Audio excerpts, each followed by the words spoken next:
আল্লাহ তাআলা আপনাকে সুন্দর একটা হাত দিয়েছে।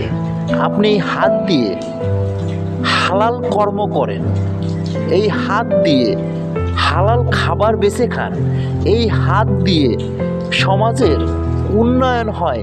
ছোট ছোট কাজ করেন, বড় কাজের সামর্থ্য না থাকলে এই হাত দিয়ে বন্ধুবান্ধবের পাশে যেয়ে দাঁড়ান।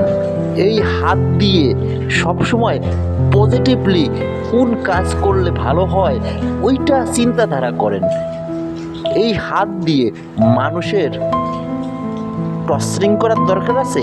এই হাত দিয়ে অসহায় মানুষের আঘাত করার কোনো দরকার আছে? এই হাত দিয়ে আপনার জীবনসঙ্গীকে আঘাত করার কোনো দরকার আছে? এই হাত দিয়ে আপনার পাশে থাকা নিরীহ মেয়েটির গায়ে হাত তোলার কোনো দরকার আছে? একটা এতিম বাবাই জানে তার এতিম মেয়েটাকে কিভাবে আপনার কাছে তুলে দিয়েছে। মা নেই, নিজে নিজে মেয়েটাকে বড় করছে।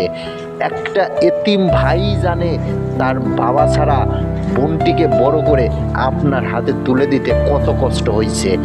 আপনি মানিয়ে নেন, সংসারটা শুরু করছেন, মানিয়ে নেন।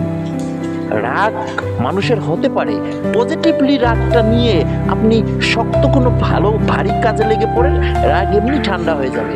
ব্রেনটাকে ঠান্ডা রাখতে চান, ব্রেন দিয়ে ভালো ভালো কর্ম আছে সেই কর্মের পিছে লেগে থাকেন, ধর্মের পিছে লেগে থাকেন, ব্রেন এমনি ঠান্ডা হয়ে যাবে।